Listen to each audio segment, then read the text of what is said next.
નમસ્કાર દર્શક મિત્રો, હોટ ટોપિકમાં આપ સૌનું સ્વાગત છે. આપની સાથે હું છું શિવમ. દર્શક મિત્રો, આજે ખાસ દિવસ છે. ભારતના ઇતિહાસની વાત કરીએ તો આજનો દિવસ કે જે ભારત માટે ખૂબ જ ખાસ છે.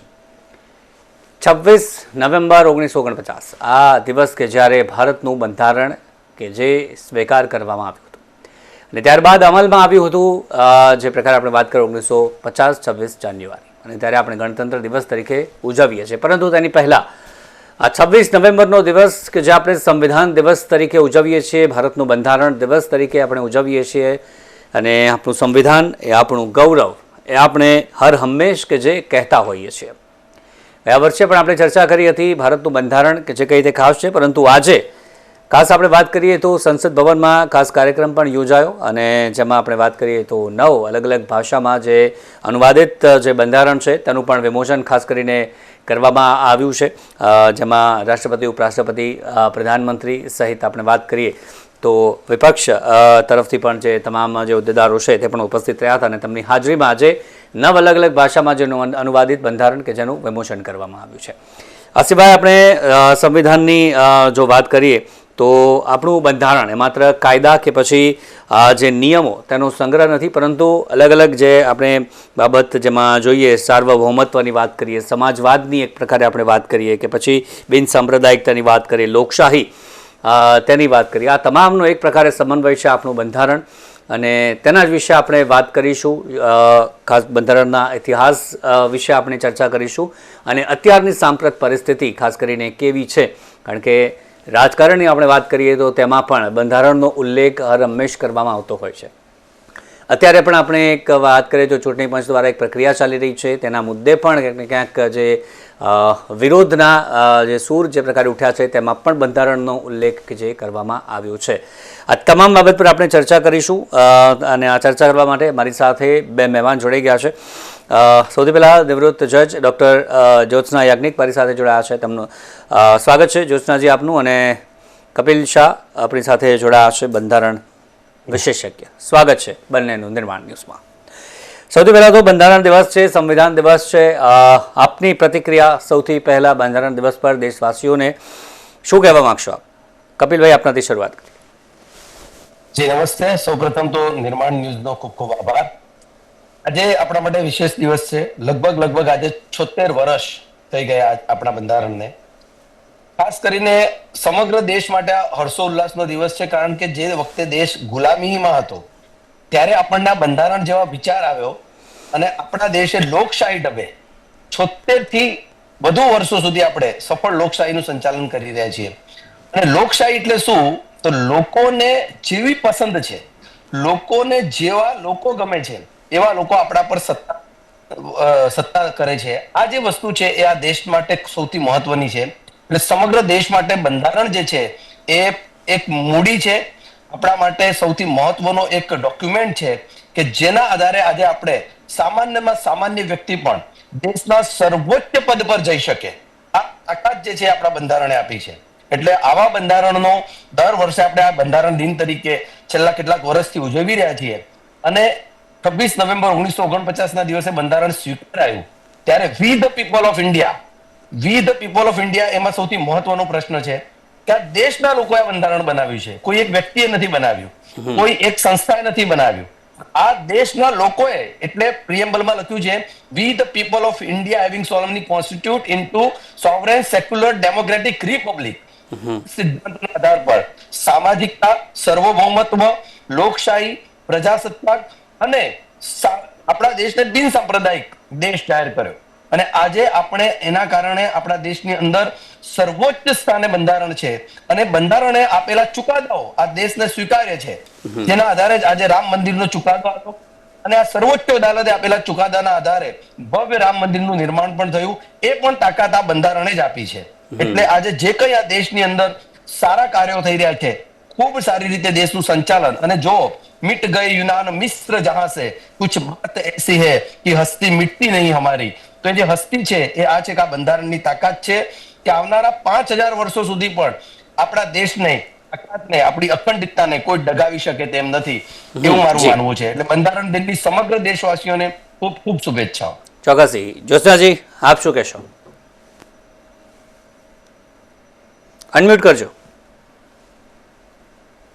બંધારણનો દિવસ એ આપણા વિડીયો ઓન સૌ કરજો, આપનો માટે વિડીયો બંધ થઈ ગયો છે. ખૂબ જ પવિત્ર દિવસ છે અને આ દિવસનું મહાત્મય દરેક નાગરિકો માટે અસામાન્ય છે.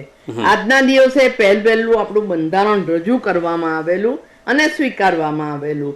તો આ જે બંધારણ સભા હતી એમાં અસામાન્ય તેજસ્વી તારલાઓ હતા.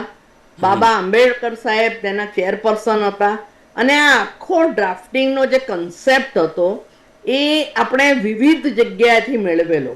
મુખ્યત્વે universal declaration of human right જે 1948માં 1948માં જે થયું, જેમાં ભારતે પણ સહી કરેલી, એમાં જે સ્વતંત્રતાના જે મૂળભૂત ખ્યાલો આપ્યા, જે અભિવ્યક્તિની સ્વાતંત્ર્યને મહત્વ આપ્યું, એ બધા ખ્યાલો આપણા બંધારણના વિભાગ 3માં મૂળભૂત અધિકારો તરીકે લેવામાં આવેલા છે. હવે બીજી વિશેષતા એ છે કે આપણા સમગ્ર બંધારણમાં માનવ અધિકારોનો અસામાન્ય ખ્યાલ રાખવામાં આવ્યો છે. આપણે જાણીએ છીએ ઇતિહાસમાં કે બીજા વિશ્વયુદ્ધ પછી માનવ અધિકારો, આંતરરાષ્ટ્રીય સલામતી, આંતરરાષ્ટ્રીય શાંતિ, આ બધા ખ્યાલોને બહુ જ મહત્વ આપવામાં આવ્યું અને આપણા બંધારણમાં પણ સ્વાતંત્રતા, માનવ અધિકારો, સામાજિક ન્યાય અને દરેક પ્રકારનો ન્યાય, રાજકીય ન્યાય, સામાજિક ન્યાય, અભિવ્યક્તિનું સ્વાતંત્ર્ય, હરવા ફરવાનું સ્વાતંત્ર્ય, આ બધા સ્વાતંત્ર્ય જુદા જુદા સ્વરૂપે બક્ષવામાં આવ્યા છે. વળી સૌથી અગત્યની વાત એ છે કે અધિકારો છે તો સાથે સાથે ફરજ પણ છે. તો આપણું બંધારણ છે એ વિશ્વનું લાંબામાં લાંબુ લેખિત બંધારણ છે, બહુ સ્પષ્ટ છે. એના વિશે, એના અર્થઘટનો વિશે અવારનવાર નામદાર સુપ્રીમ કોર્ટોએ અને જુદી જુદી હાઈકોર્ટોએ જે અર્થઘટનો આપ્યા છે એ બધા જ અર્થઘટનો એ બંધારણને સ્વયં સ્પષ્ટ બનાવ્યું છે. અને આવા બંધારણ દિવસે મારા તમામ દેશવાસીઓને ખાસ ખાસ મારા કોમ્પ્લિમેન્ટ્સ, વધામણી આપું છું અને બહુ આનંદની વાત છે કે આજે આ અગત્યની ચર્ચા આપણે કરી રહ્યા છીએ. ચોક્કસથી. કપિલભાઈ, જે પ્રકારે આપણે વાત કરી, સૌથી મોટું લેખિત બંધારણ 1949 26 નવેમ્બર, તેની પહેલાં બંધારણ સભા તેની રચના કરવામાં આવી, તમામ રીતે તેને ડ્રાફ્ટ તૈયાર કરવામાં આવ્યો, રિસર્ચ કરવામાં આવ્યું, તમામની જે પ્રકારે કેવી માંગણી છે, કેમ કે લોકો માટેની આ ખાસ કરીને લોકશાહી છે આપણા દેશની, ત્યારે જે બંધારણ સ્વીકારાયું, બન્યું, તેના પહેલાંના પડકારો, તેના પહેલાંના પરિશ્રમો તે કેવા હતા? કારણ કે અત્યારે આ બંધારણને જો જાણે છે લોકો કે બંધારણ શું છે આપણા માટે, પરંતુ કેવી રીતે બન્યું, તેના માટે કેવા પરિશ્રમો ખાસ કરી રહ્યા છે, કેવા પડકારો રહ્યા છે, તેના વિશે લોકોને જણાવીએ. ખાસ કરીને બ્રિટિશ ગવર્મેન્ટે 1909નો એક કાયદો બનાવ્યો, ગવર્મેન્ટ ઓફ ઇન્ડિયા એક્ટ, જેને મોન્ટેગ્યુ ચેમ્સફોર્ડ અને મોન્ટેગ્યુ ચેમ્સફોર્ડ સુધારો અને મોર્લે મિન્ટો સુધારો 1909 અને 1919માં બનાવ્યા. આ બે કાયદાઓની અંદર ઘણી બધી જોગવાઈઓ બ્રિટિશ સરકારે કરી અને બ્રિટિશ સરકારના જે કાયદાઓ હતા એ કાયદાઓ થોડા ઘણા ક્યાંક માર્ગદર્શક પણ બન્યા. પણ એવું કહેવાય છે કે 1935 નો જે એક્ટ હતો, government of India act, that was the biggest act which was made in the favor of the Indian nation. એટલે ભારત દેશના લોકોની સહુલિયત માટે જે કાયદો બન્યો, કારણ કે 1935 સુધી અંગ્રેજો સમજી ગયા હતા કે હવે આ દેશ છોડવો પડશે અને એમના પર ખૂબ મોટું પ્રેશર હતું કે ભારત દેશના લોકો, ભારતની પ્રજાને ન્યાય મળે એવું કાયદાઓ રચાય. એ પહેલા પિટ્સ ઇન્ડિયા એક્ટ હતો, ત્યારબાદ બ્રિટિશરોએ ઘણા બધા કાયદા બનાવ્યા, પરંતુ એ બધા બ્રિટિશરોએ ઈસ્ટ ઇન્ડિયા કંપનીને રન કરવા માટે કાયદા બનાવેલા. પણ 1909 નો કાયદો, ત્યારબાદ 1919 નો કાયદો અને 1935 નો કાયદો, એટલે એવું કહેવાય છે કે ભારત દેશનું જે બંધારણ છે it's nothing merely a revision or the પુનરાવર્તન કહેવાય છે જેને. 1935 નો કાયદો છે એને જ આપણે આપણા દેશ પ્રમાણે, પરંતુ જેમ જજ સાહેબે કીધું કે ખૂબ ઝીણવટપૂર્વક એની તપાસ કરીને વિશ્વના લગભગ 65 દેશના બંધારણોનો અભ્યાસ પણ કર્યો, આપણી સંસ્કૃતિને ઇન્ટેક્ટ રાખી. એટલે ભારત દેશના આદર્શો, અહિંસા, સત્ય, આવા ઘણા સિદ્ધાંતો જે ભારત દેશના ગાંધીયન પ્રિન્સિપલ, એને ડાયરેક્ટિવ પ્રિન્સિપલ ઓફ સ્ટેટ પોલિસીમાં ભાગ 4માં મૂકવામાં આવ્યા, જેમાં ગાંધીયન પ્રિન્સિપલ, સોશિયલ પ્રિન્સિપલ અને મોડર્ન સિદ્ધાંતો આજના, દાખલા તરીકે કોમન સિવિલ કોડ, બંધારણનો અનુચ્છેદ 44મો, જેમાં કોમન સિવિલ કોડ જે છે એ મોડર્ન જે આપણું જે વિચારધારા છે એને લગતો ડાયરેક્ટિવ પ્રિન્સિપલ છે. તો આવા સિદ્ધાંતોની પણ બંધારણે સ્વીકાર્યા. એ સિવાય ખાસ કરીને પડકારોમાં કેબિનેટ મિશન દ્વારા આ જે આખી બંધારણીય સભાની રચના થઈ 1946 માં કેબિનેટ મિશન બન્યું. એ પહેલા એક થોડીક દુર્ઘટના જેવી બની કે જે ક્રિપ્સ પ્રપોઝલ આવ્યું એટલે સાયમન કમિશન આવ્યું. સાયમન કમિશનના સભ્યો અંગ્રેજો હતા જેનો ભારતમાં ભરપૂર વિરોધ થયો અને સાયમન ગો બેકના નારા સાથે અને એક ઘટના છે કે લાલા લજપત રાયનું લાઠી લાગવાના કારણે મૃત્યુ પણ થાય છે. તો સાયમન કમિશનનો ભરપૂર વિરોધ આ દેશની એકતાનું પ્રતીક હતું કે અમારા દેશનું બંધારણ અમે બનાવીશું, એમાં અમે અંગ્રેજોને સાંખી લઈએ નહીં. અને કેબિનેટ મિશન દ્વારા જે 3 સભ્યોનો આવ્યો એને ભારત દેશની પોતાની બંધારણીય સમિતિ બનાવી અને ફર્સ્ટ જેની મીટિંગ થઈ જે 9 ડિસેમ્બર 1946 ના દિવસે થઈ, ત્યારબાદ બીજી 11 ડિસેમ્બર અને ત્રીજી 13મી ડિસેમ્બરે થઈ. એ દિવસે આપણા દેશનો બંધારણીય સભાએ એક મુસદ્દો તૈયાર કર્યો અને જેને આપણે ઓબ્જેક્ટિવ રેઝોલ્યુશન કહે છે, જે જવાહરલાલ નહેરુ સાહેબે રજૂ કર્યું, જેની આજે આપણે પ્રસ્તાવના બનાવી છે, જેને આપણે પ્રિએમ્બલ અથવા તો આમુખ કહીએ છીએ. પડકારો ઘણા આવ્યા, પરંતુ ડોક્ટર બાબા સાહેબ આંબેડકર થી માંડી સરદાર વલ્લભભાઈ પટેલ, ત્યારબાદ આપણા જે મૂળભૂત અધિકારો જે વાત કરી એ સરદાર વલ્લભભાઈ પટેલ કમિટીના હેડ હતા, અલ્લાદી કૃષ્ણ સ્વામી અય્યર હતા, ત્યારબાદ જેવીપી બરાબર છે, એવા ઘણા બધા લોકો, ખૂબ લોકોનું યોગદાન એમાં છે. કમા મુનશી, કનૈયાલાલ માણેકલાલ મુનશી જે ગુજરાતી હતા, જે ડ્રાફ્ટિંગ કમિટીના એકમાત્ર ગુજરાતી સભ્ય હતા. ખૂબ લોકોનું એમાં યોગદાન છે. અને એક જે સંઘર્ષ કરવો પડ્યો ખાસ કરીને એ હતો કે ભારતને ફેડરલ બનાવવું કે નહીં, કારણ કે આપણે નાના નાના રજવાડાઓને લઈને આ દેશ બનાવી રહ્યા હતા. ત્યારે એક એવી વાત પણ નીકળી કે we are nation in making, પણ એવું છે નહીં. ઉત્તરીય સમુદ્રશ્ચ હિમાલયશ્ચ દક્ષિણમ વર્ષ તદ ભારત નામ ભારતીયત્ર સંતતિ, આવું આપણા વેદોમાં લખ્યું છે કે ભારત એ પુરાતન કાળથી હતું. હા, આક્રમણના કારણે, કોઈના લાલચના કારણે અથવા તો અંગ્રેજોના આક્રમણના કારણે આપણે ક્યાંક ને ક્યાંક વેરવિખેર થયા.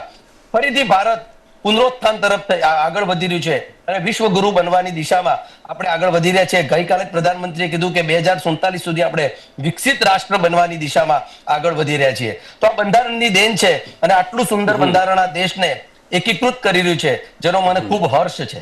ચોક્કસથી.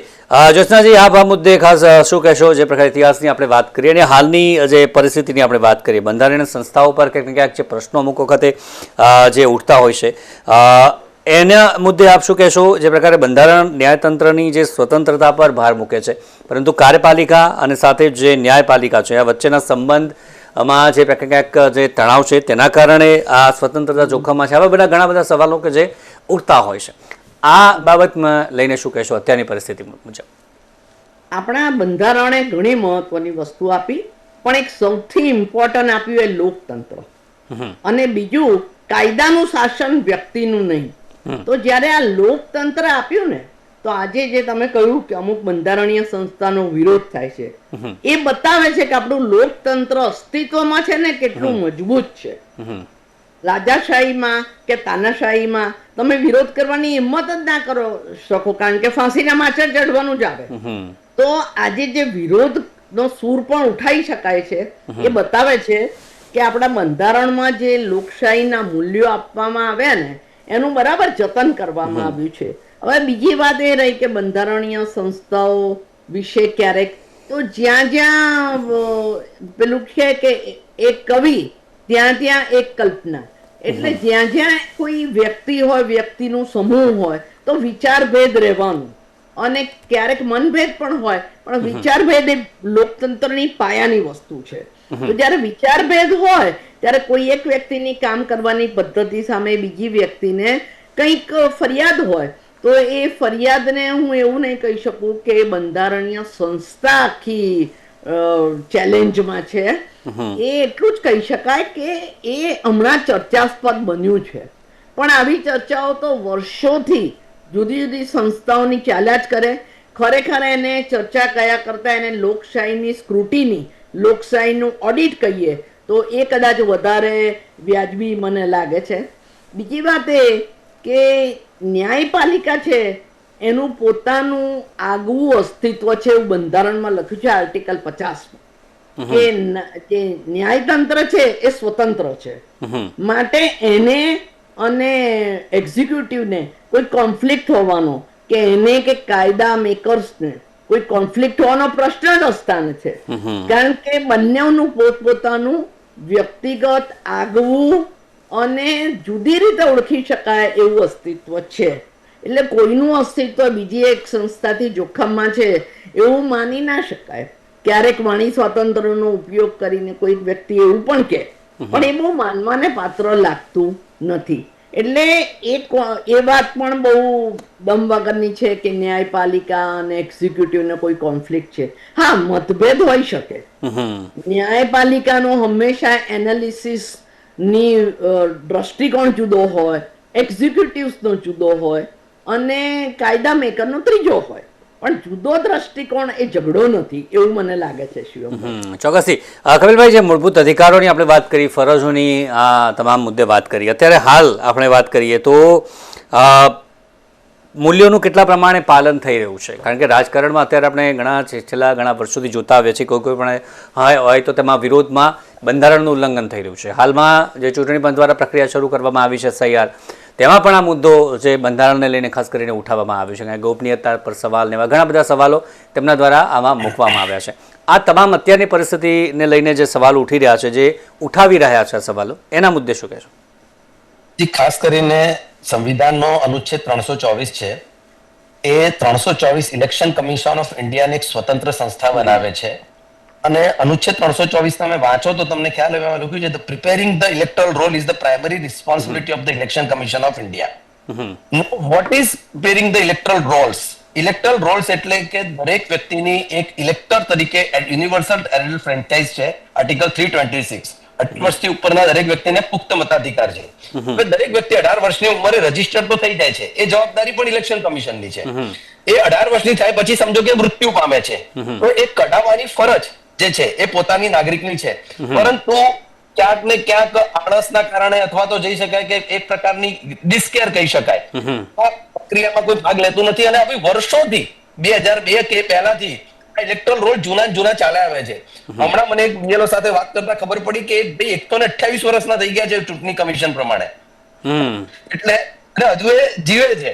તો જૂના લોકો જે છે, જે ઇલેક્ટોરલ રોલમાં જીવિત છે અને અત્યારે સ્વર્ગમાં પણ છે અને કદાચ બીજો જન્મ પણ લઈ લીધો હશે, જે લોકો હશે એને ઇલેક્ટોરલ રોલમાંથી હટાવી અને જ્યાં શબ્દ આપ્યો છે સ્પેશિયલ ઇન્ટેન્સિવ રિવિઝન, બરાબર છે. એટલે આને SIR શું છે કે ક્લિયર કરવું છે આને કે ભાઈ કેટલા લોકો જીવિત છે. અને લોકશાહીની વાત કરી તો લોકશાહી ક્યારે ધબકે? જ્યારે સાચા અર્થમાં જે વ્યક્તિ આજે જીવે છે, વોટિંગ કરે, ત્યારે સાચી લોકશાહી આવે. આજે મૃત્યુ પામેલા લોકો જે છે એ લોકો ઇલેક્ટોરલ રોલમાં છે, જેના કારણે કોઈને લાલચ જાગે બોગસ વોટિંગ કરવાની. સમજો કે ઇલેક્ટોરલ રોલમાં એનું નામ જ ન હોય તો કોઈને બોગસ મતદાન કરવાની, એટલે એક ખૂબ મોટી પ્રક્રિયા SIR ની હાથ ધરાઈ રહી છે.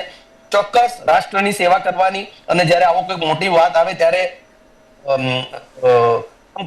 લોકોને ચોક્કસ તકલીફ પડતી હશે, એનાથી હું મારું હૃદયપૂર્વક હું માનું છું કે એ વસ્તુઓને સ્વીકારવી જોઈએ. આજે રશિયા જેવા દેશોની અંદર યુદ્ધમાં મોકલવા છે નાગરિકોને, તો ભારત દેશ માટે આપણે યુદ્ધ લડવા પણ તૈયાર થવું પડે ક્યારે, તો એક કામગીરી છે. એટલે આનો વિરોધ કરવો એ અસ્થાને છે.